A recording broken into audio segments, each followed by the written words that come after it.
दोस्तों नमस्कार, मैं मनोज कुमार शर्मा एक बार फिर आपके बीच में लेकर के एक पोल, जो पोल है राजा दिग्विजय सिंह के उस बयान को लेकर के, जिस बयान को लेकर के आज बड़ा विवाद गहरा गया। गोदी मीडिया से लेकर के मोदी की सरकार और भारतीय जनता पार्टी के नेता की तो जैसे बल्ले बल्ले हो गई, बल्ले बल्ले होनी भी थी, क्योंकि राजा दिग्विजय सिंह का जो भी बयान होता है उसको लपकने के लिए तैयार रहती है भारतीय जनता पार्टी की troll army, Bharatiya Janata party के प्रवक्ता, क्योंकि उनको लगता है जो भी मुसलमान के समर्थन में बोलेगा या धारा 370 के समर्थन में या उसके खिलाफ बोलेगा तो उसको हम देश हित का मुद्दा बना लेंगे, राष्ट्र प्रेम का मुद्दा बना लेंगे। राजा दिग्विजय सिंह ने क्लब हाउस में कन्वर्जेशन उनका चल रहा था, उसमें उन्होंने कहा, वो अपने निजी राय रखी उन्होंने उसमें। भाई जब भी कन्वर्जेशन कर रहे हैं, स्पेस चल रहा है ट्विटर पर जैसे कि आप जानते हैं, और वैसा ही क्लब हाउस नाम का एक ऐप और आ गया, वहां पर भी लोग कन्वर्जेशन में बिजी रहते हैं। तो उसी में राजा दिग्विजय सिंह ने अपनी राय रखी कि भाई धारा, हमारी सरकार आई तो धारा 370 को हटाएगी। अब हटाएगी नहीं हटाएगी, कैबिनेट का क्या फैसला होगा। कहानी वही है कि गांव बसा नहीं, भिखारी भीख मांगने पहले आगे, मतलब प्रवक्ता बयान देने पहले आगे भारतीय जनता पार्टी के। अब उन्हें भिखारी ही कहूंगा, भिखारियों से बदतर रही। तब भाई कोई बड़ी बात नहीं कि राजा दिग्विजय सिंह ने कि साहब धारा 370 हटाएंगे। जाहिर बात है कि धारा 370 से अगर जम्मू एंड कश्मीर के पब्लिक के मानवाधिकारों का अगर उल्लंघन हो रहा है तो जाहिर बात है उनकी अपनी राय राजा दिग्विजय सिंह की, रख दी तो रख दी। लेकिन गोदी मीडिया के लिए तो जैसे मतलब एक ऐसा मुद्दा मिल गया था जिस मुद्दे को लेकर के वो घुंघरू घुंघरू करके नाच उठा, मोर की तरह नाच उठा। भाई हमने भी अपनी एक राय यूट्यूबर्स के बीच में रख दी, जो अपने पोस्ट में लिखा हमने कि धारा 370 वापस लेने वाला राजा दिग्विजय सिंह का बयान कितना सही कितना गलत, आप बताइए। तो 1 घंटे में करीब 13,000 की वोटिंग हो चुकी है, जिसमें से 72% का मानना है कि जो बयान दिया वो सही दिया और गलत बताया 20% ने, कह नहीं सकते कहा 8% ने। तो एक तरह से बीजेपी के मुंह पर तमाचा है। हालांकि बीजेपी से सवाल किया जाना चाहिए कोरोना के ऊपर, कोरोना के मैनेजमेंट के ऊपर, कोरोना की उस वैक्सीन के ऊपर जिसका मूल्य बीजेपी ने रख दिया, उस पर गूंगी हो जाती है अपनी गोदी मीडिया, उस पर नहीं बोलती है ना।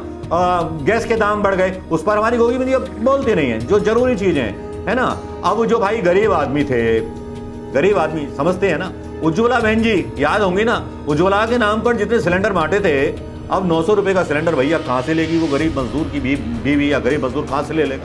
तो अब क्या है कि भैया चूल्हे और लकड़ी का जमाना लौट आया हिंदुस्तान में, तो तारीफ करनी पड़ेगी। नया इंडिया, बिना गैस के कितनी खपत कम हो गई गैस की, देखिए आप। अब एलपीजी को इस्तेमाल करेगा नहीं, जबकि एलपीजी इस्तेमाल करने वाले वही लोग थे अधिक से अधिक जिनको उज्ज्वला के गैस सिलेंडर बांट करके प्रधानमंत्री मोदी जी अपनी मुस्कुराती हुई तस्वीर को पेट्रोल पंपों पर लगा दिया करते थे, जो पॉपों बोल करके उनका प्रचार करती रहती थी कि हमने उज्ज्वला में इतने सारे सिलेंडर बांट दिए।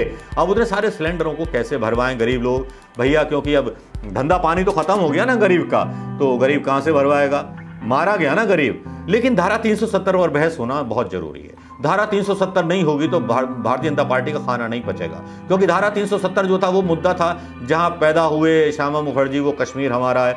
अब कश्मीर जबकि धारा 370 हट चुकी है, फिर भी कश्मीर में अभी तक उतनी आज़ादी या जम्मू में उतनी आज़ादी नहीं दी गई है लोगों को जितनी मिलनी चाहिए। ठीक ऐसा लग रहा है जैसे कोरोना का काल पहले जम्मू एंड कश्मीर में शुरू हुआ था और करुणा जी ने आकर के करुणा माता का मंदिर वैसे बनवाया है भारतीय जनता पार्टी के लोगों ने।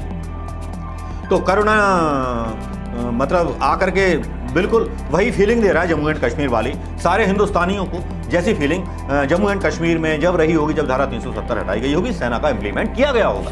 लेकिन फीलिंग तो आ रही है ना यार, नेट भी नहीं है, कुछ भी नहीं है कोरोना की वजह से। अब बीजेपी की तो बल्ले बल्ले हो गई, बीजेपी ने इसे मुद्दा भी बना लिया। राजा दिग्विजय सिंह का जो बयान है धारा 370 का हटाने का, वो कितना जायज़ है, कितना सही है, कांग्रेस आएगी सत्ता में नहीं आएगी, लेगी वापस नहीं लेगी, वो उनका अपना विषय हो सकता है, एक अपनी राय हो सकती है। लेकिन भारतीय जनता पार्टी के लिए तो मुद्दा बन गया, मुद्दा बनना था इसीलिए उछाला गया था।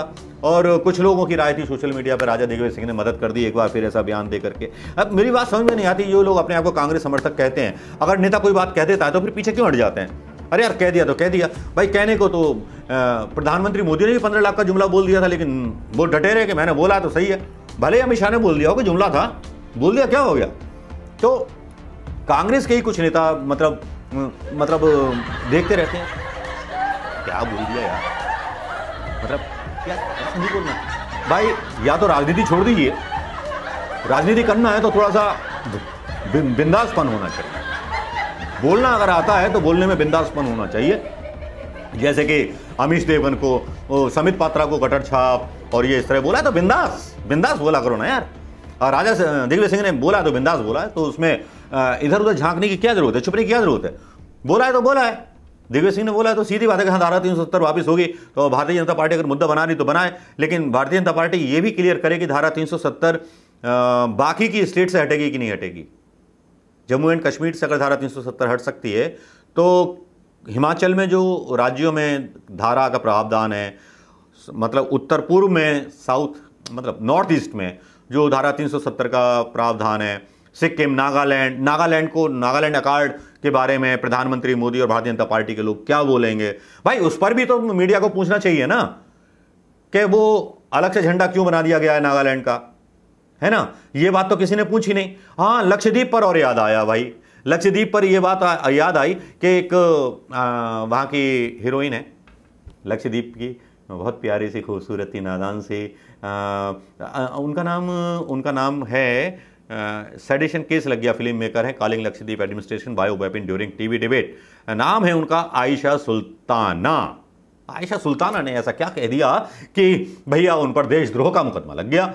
अब भाई धारा 370 के बारे में दिग्विजय सिंह जी ने बोल दिया तो हो सकता है कि उन पर भी देशद्रोह का मुकदमा लग जाए, लेकिन यहां सुल्ताना की कहानी जिसने मतलब जो था वाकई में ध्यान आकर्षित किया, उन्होंने एडमिनिस्ट्रेटर जो थे जिनके बारे में काफी सारी खबरें आ रही हैं, लक्षद्वीप के लोग समुद्र के अंदर समुद्र के बाहर कभी ताड़ पर, कभी पहाड़ पर, कभी इधर कभी उधर भाई प्रदर्शन किए जा रहे हैं। भारतीय जनता पार्टी के एक पूरे कैडर ने मतलब रिजाइन कर दिया है, लेकिन भैया दिल है कि मानता नहीं, लोगों की आवाज है कि रुकती नहीं। भाई लोगों की स्वतंत्रता की अभिव्यक्ति है, अभिव्यक्ति पर अगर वो बोलते हैं, अपनी बात कहते हैं। और एडमिनिस्ट्रेटर प्रफुल्ल खोड़ा, इन खोड़ा के बारे में मैंने पहले ही बताया था, 3-4 बना चुका हूं वीडियो, लेकिन लक्षद्वीप थोड़ा बाहर का मामला पड़ जाता है ना तो यूट्यूब वाला भी नहीं दिखाता। लेकिन चलिए हम तो डालते हैं इस कोशिश में कि आप तक पहुंच जाए चीज। अगर आपको अच्छी लगे तो भाई शेयर कर दो, धक्का मार दो, आगे जाने दो।